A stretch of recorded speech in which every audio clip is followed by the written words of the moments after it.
हर हर महादेव। नारायण, मैं अभी तक आपको कुंभ क्षेत्र के परिदृश्य को दिखा रहा था। आपने कई रंगों के साथ मेरे साथ कुंभ क्षेत्र में भ्रमण किया। अभी मैं कुंभ क्षेत्र के दूसरे हिस्से पे मैं आया हूँ और यहाँ बड़ा भारी शिविर लगा है श्री श्री 1008 श्रीमद जगत गुरु परमहंसाचार्य जी का, स्वामी दयानंद सरस्वती जी महाराज जो जगत गुरु हैं और जिनके शिविर में हम आए। बहुत विशाल शिविर आपका लगा है और जगत गुरु जी बहुत अच्छे वेदांताचार्य हैं और भागवत के बड़े और अच्छे सरस वक्ता है और बड़ी प्रियता उनके साथ हमारी हुई और मुझे बड़ा अच्छा लगा। तो मुझे जगत गुरु जी से, मेरे सामने ही जगत गुरु जी बैठे हैं, आप सभी लोग जगत गुरु जी का दर्शन करें और उन्हें प्रणाम करें। महाराज जी, ओम नमो नारायणाय। महाराज जी, ओम नमो नारायणाय।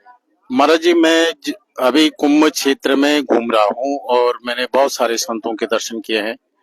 आप भी, क्योंकि आप जगत गुरु के पद पे अवस्थित हैं, इसलिए एक साधारण जिज्ञासु होने के नाते मैं आपसे जानना चाहूंगा महाराज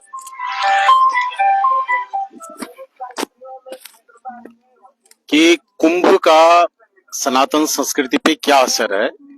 जहां तक मैं कुंभ क्षेत्र में घुमा हूं महाराज, छोटे छोटे व्यापारियों को मैंने देखा, गांव के लोग अपने सिर पे थैला लेकर के कुंभ क्षेत्र में आ रखे हैं और बहुत अच्छे प्रदर्शन और बहुत अच्छे बड़े बड़े पंडाल भी कुंभ क्षेत्र में लगे हैं।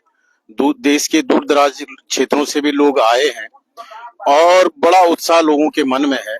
तो मेरा ये पूछना आपसे कि धार्मिक दृष्टिकोण से कुंभ का सनातन धर्म में क्या दीर्घ आयामी प्रभाव पड़ेंगे, आप कुंभ को किस रूप से देख रहे हैं और 2025 जो ये प्रयाग कुंभ है ये किस प्रकार से सनातन धर्म को लाभान्वित करेगा, सनातन धर्मावलंबियों को लाभान्वित करेगा, जो साधक वर्ग हैं, जो सिद्ध वर्ग हैं, उनको किस किस प्रकार के लाभ कुंभ से होने वाले हैं।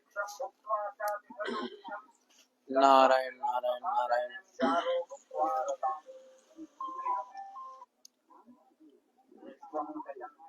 श्री सनातन धर्म की जय। ओमकार बिंदु संयुक्तम नित्यम ध्यायन्ति योगिनः कामदम मोक्षदम चैव ओमकाराय नमो नमः। देखिए, यह जो एक बहुत ही सुंदर दृश्य आप लोग इस कुंभ का, महाकुंभ का देख रहे हैं, यह इस प्रयागराज की पावन धरा पर श्री पावनी गंगा जमुना सरस्वती के त्रिवेणी संगम पर जो यह आप महाकुंभ 2025 का सुंदर दृश्य देख रहे हैं, यह एक बहुत ही दिव्य और भव्य महाकुंभ है। और ये जो धार्मिक आयोजन होते हैं, इन्हीं धार्मिक आयोजनों से ही हमारे देश के संस्कृति की, संस्कारों की, विचारों की रक्षा होती है। और इस धरा पर यह सभी जनमानस इकट्ठा हो रहा है। वैसे भी आप लोगों ने तो सुन ही लिया होगा कि कुंभ, महाकुंभ, पूर्ण कुंभ आदि आप लोगों इस विषय में जान ही लिए होंगे। ये 144 साल के बाद में जो लगने वाला जो ये कुंभ है, इसको महाकुंभ की संज्ञा दी है। और इस महाकुंभ में आप सब लोग आ ही रहे हैं, देख रहे हैं।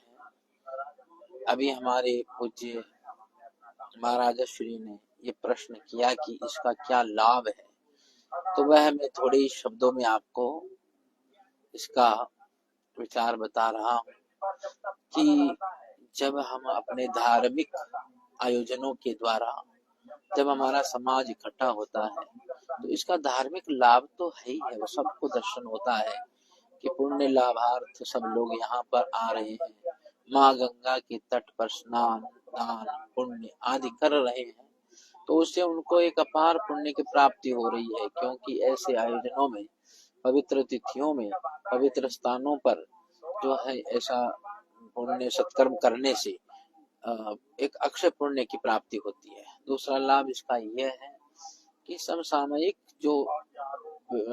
जो देश में समाज के अंदर जो एक ऐसी व्यवस्थाओं में अथवा यहाँ उसमें देश में समाज में जो समस्याएं चल रही है उस पर भी बैठ करके संत विचार करते हैं और उसका निदान के लिए भी एक उसके उपाय महापुरुष जो है तय करते हैं और उसको फिर समाज के अंदर सब लोगों के अंदर जाकर के स्थापित भी करते हैं। तो एक यह 12 साल के बाद में 6 साल के बाद में आने वाले इन कुंभों के अवसरों पर समय समय पर समाज के इन व्यवस्थाओं को सुचारू रूप से चलाने के लिए यह एक बहुत बड़ा सुंदर आयोजन है, सुंदर व्यवस्था है। देखिए भगवान के 2 अवतार होते हैं, एक नित्य अवतार होता है, एक नैमित्तिक अवतार है। भगवान के जो नैमित्तिक अवतार रामकृष्ण आदि जो अवतार है, नैमित्तिक अवतार है, इनके द्वारा सबको अनुभव है ही है कि ऐसे ऐसे दुर्दांत असुर जब आए हैं उन सबको जो है समापन करके धर्म की पुनर्स्थापना करने के लिए भगवान अवतार लेते हैं और उसी प्रकार से समय समय पर समाज की उन विकारों को अव्यवस्थाओं को सुचारू ढंग से समाज में चलाने के लिए और समाज को व्यवस्थित करने के लिए भी भगवान का एक अवतार है, उसको कहते हैं संत। ये महापुरुषों के अवतार भी उसी प्रकार से हैं और समाज में जगह जगह पर रह करके उन व्यवस्थाओं को ठीक चलाना, धर्म के साथ में समाज को जोड़ना, क्योंकि धर्म ही एक ऐसा है जिसके द्वारा समाज सुव्यवस्थित बना रहता है। तो संत महापुरुष अपने प्रवचनों के माध्यम से, व्यवहार के माध्यम से, कर्मों के माध्यम से, आचरणों के विचारों के माध्यम से समाज को व्यवस्थित बनाए रखते हैं। ये इसका एक महत्वपूर्ण अंग है, महत्वपूर्ण लाभ है।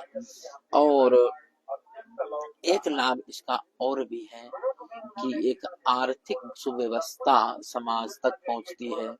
हमें लगता है कि जब इतने इतने लोग जब इकट्ठे होते हैं, ये सभी लोग जो है आगे चल करके एक वर्ग की समाज को, अलग अलग वर्गों को, सबको लाभ मिल रहा है।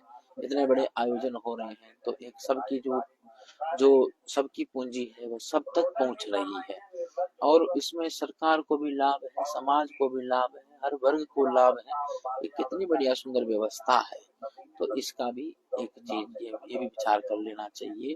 तो बैठ करके इस पर कितने कितने हम लोग विचार इसके लाभ गिना सकते हैं कि कितनी चीजों में अभी हम देख रहे हैं कि समाज में राष्ट्रीय स्वयंसेवक संघ के भी कार्यकर्ता आकर के हम लोगों से मिल रहे हैं और वह पर्यावरण के लिए विशेष रूप से चिंतित है और उसके लिए एक व्यवस्था बनाए रहे हैं। करीब यहाँ पर भी अपने घरों से स्वयंसेवक लोगों ने थालियां इकट्ठी की, ला करके हर एक शिविर में थालियां दे रहे हैं कि आप लोग पतलों में न करके थालियों में भोजन करो ताकि पर्यावरण को कुछ हम लोग सुरक्षित रख सकें।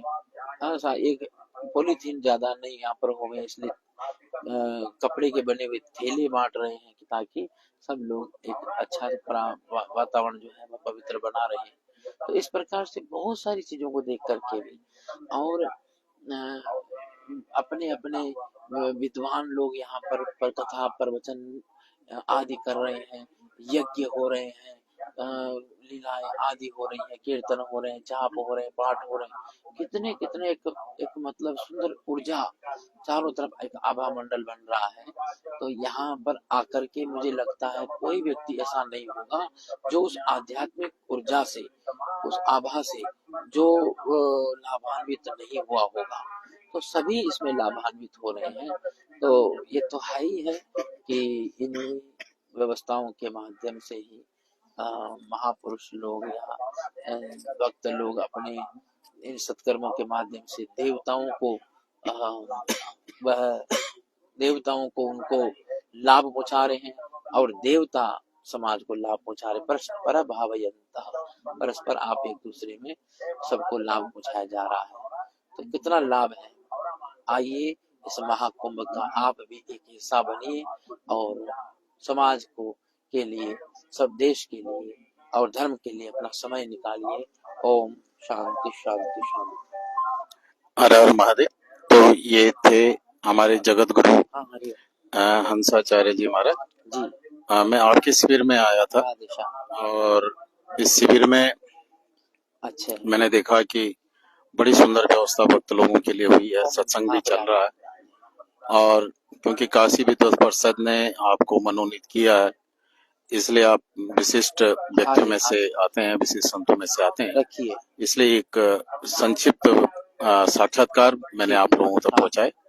अभी के लिए इतना ही। अच्छा। फिर आगे जो कोई ठीक है, मेरा फोन दिव्य नंबर संत दीजिए, मिलेंगे मैं तो मैं आप सब लोगों के लिए लाइव स्ट्रीम आ चला जाएंगे। करके आप लोगों तक वो सत्संग पहुंचाऊंगा। हर हर सब महादेव। सब